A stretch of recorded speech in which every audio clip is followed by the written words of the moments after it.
someone from Illinois has won a Mega Millions jackpot. The prize grew to $1.34 billion with last-minute ticket sales. It is the largest lottery prize ever won in Illinois and the third largest now in U.S. history.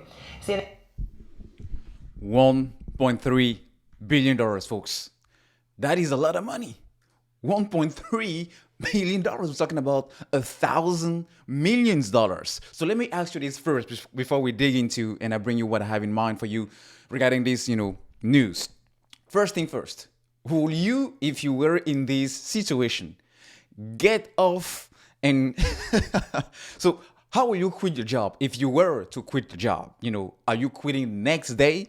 Are you quitting the very day? Are you just sending a quick note to your boss saying, hey, boop, I'm out?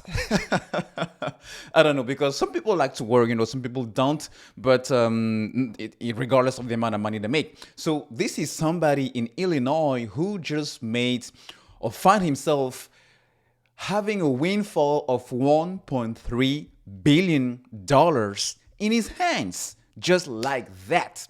Just like that. All right? Just like that. So my question to you, not my question.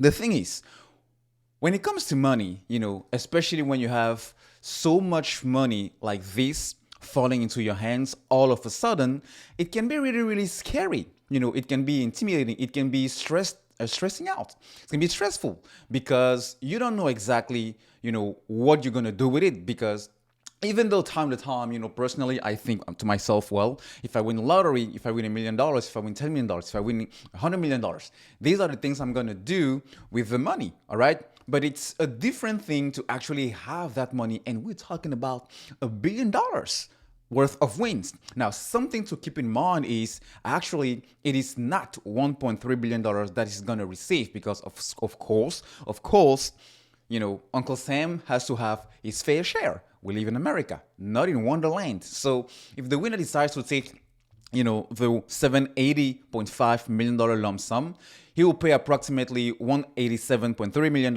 in federal taxes because it's Illinois, and then he'll be, in addition, paying $38.6 million taxes in state taxes. That will be an estimate take-home payout of $554.6 million. So on top of the, lottery win tax he has to pay, we have a remainder of $780 million, right? Now, out of this, he has to pay state taxes and federal taxes, and he will ultimately have $554.6 million. Still a lot of money, man. That is still a lot of money. Now, usually, if I were in this situation, first of all, I wouldn't quit my job the next day. I will just park that money in maybe money market, certificate of deposit. It's kind of a high savings account where you put your money. You don't have to touch it for the next 3 months, for the next 6 months, and for the next, you can do 12 months and even more. And the longer you keep that money in, the higher they will pay you in terms of interest rate. All right. So even just 1% of that money is still going to be a significant, considerable amount of money to be paid in interest rate on a weekly or daily basis. All right. So it wouldn't hurt just to have that money sitting there while I try to figure out, okay, what is going to be my next move? How am I going to, make the most of this money to make sure I don't go crazy? Because the reality is, when you have that much money falling into your hands all of a sudden, the data, the statistics, the research based on history shows that within 2 years time, frame, 90% of people who won the lottery will squander everything. As a matter of fact, for some of them, they will even be in a worse situation, not only financially, but also as a person, as an individual in society, maybe in a family, maybe in a marriage. They will also be in a worst case scenario, because I've heard about a documentary about, I watched a documentary about someone who won the lottery back in the UK. It was the equivalent of the Mega Millions, but he didn't win, this much money. You have these guys in Illinois outside of Chicago. He won, I think it was $300 or $200 million worth of when you compare with years, right? So within 2 years, his wife divorced him. His kids were, abusing drugs, not talking to him. His brother hired a hitman because he wanted to kill him in order to get the inheritance money. And he wasn't talking to his other siblings just because they were under the impression that he wasn't doing a lot to help them out because now he had money. So at the end of the day, he said, you know what? I wished I never won this money ever. Because even though I didn't have that much money, even though my financial situation wasn't as good, even though I wasn't rich, I was still happy. I had my wife, I had my kids, and I talked to my siblings. So all these relationships are now gone. It tells me that money doesn't buy happiness. And that's true. Money doesn't buy happiness. I think money gives us options. Money gives us options to do whatever we want to do so that our life can be a lot more easier. Now, a lot more easier can mean a lot of things for a lot of different people. For me, it can mean I get to do the work I want to do. Maybe it means I'm going to go back to school and have the money to do so. Maybe I want to travel every once in a while, every month, every quarter.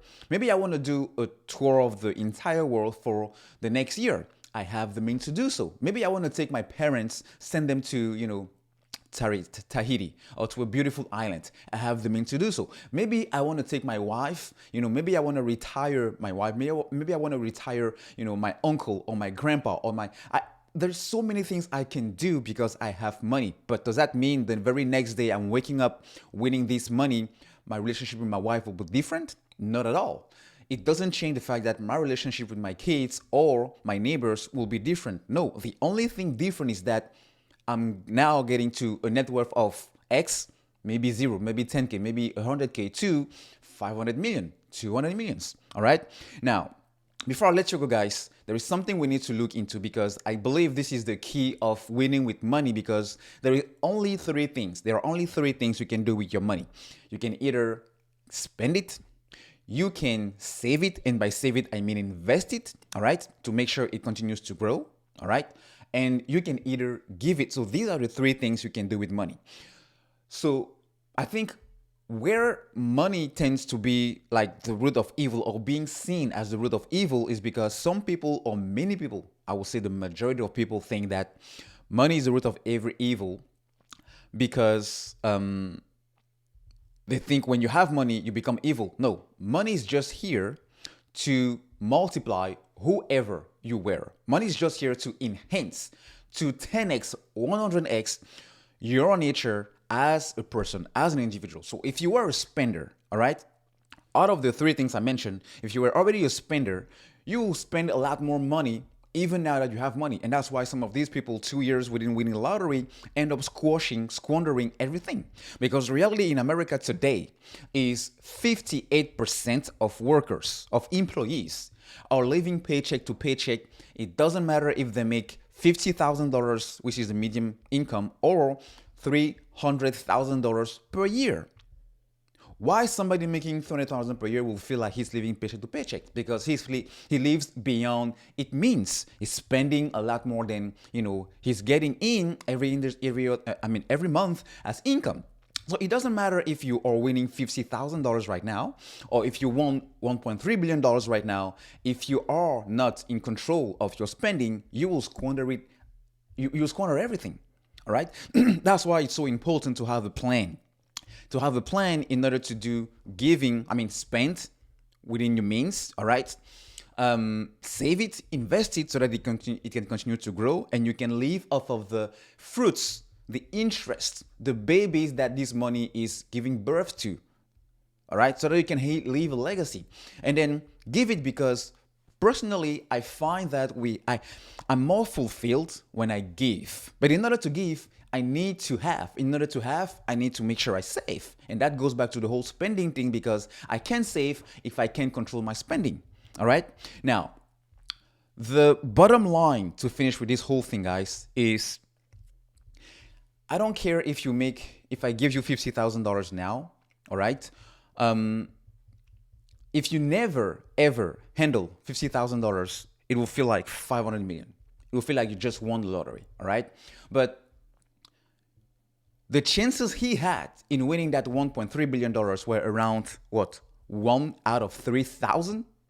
But you can win with money. You can have your own lottery ticket with money with a 100% chance just by taking the necessary and the right steps right away. Because I'm going to share with you something really, really simple, but a lot of people don't even know the power of this thing. And it's the power of compound interest. And this is the power of investing, in a good mutual fund, in companies that are around the US and the world. Because when you buy a stock, when you buy a mutual fund, when you buy an ETF, you're not even buying that financial asset. You are buying a piece of a company. And if you buy a piece of a lot of good companies that are supposed to continue to grow, not only in the US, but also in Europe, in other international places in the world, you make sure that as the world grows, as the world at time goes by, your money will continue to grow as these companies grow. Right? That's why mutual funds are such a best way to invest long term. But here's the magic. If you put, let's just say you start with zero, all right, and you are 16 years old, you just started working, all right? I don't care how much money you make. Let's see how much money you will be worth if after 30, 40, or 50 years, all right? 30, 40, 50 years. Let's just say 30 years. You invest at a return rate of 8%. I'm being, median there. And every month, this is a monthly base, every month, you put away $100, not in a savings account, but you put it in the stock market through good mutual funds. All right. Now, let's see. At the end of those 30 years, you will have saved $150,000, just $1 on a monthly basis. All right. Now, after 40 years, boom, $350,000. $350,000 after 50 years. So by the time you turn 66 and you want to retire, you will have almost $800,000. But I just used a return rate of 8%, which is pretty conservative. Now, there are mutual funds out there that will give you even more than 12%. So let's just use 12%. That's $4 million. So if I go back to the 30 years period, so you are 16, and after you turn 46, after you turn 46, you'll have $350,000. If you wait an additional 10 years, boom, you have $1.1 million. So from age 16 to age 56, just $100 a month invested, saved, will give you $1.1 million. That is your lottery ticket, folks. So the hard part is doing it. All right. The hard part is doing it. And a lot of people don't want to get to discipline and diligent just themselves in order to put away $100 a month. $100 a month is just one cup of coffee of $5 from Starbucks, being not spent every single day of the month. And there you go. You have your $100. So you have no excuse not to be a millionaire, because the reality is not everybody can be a billionaire, but everybody can be financially free.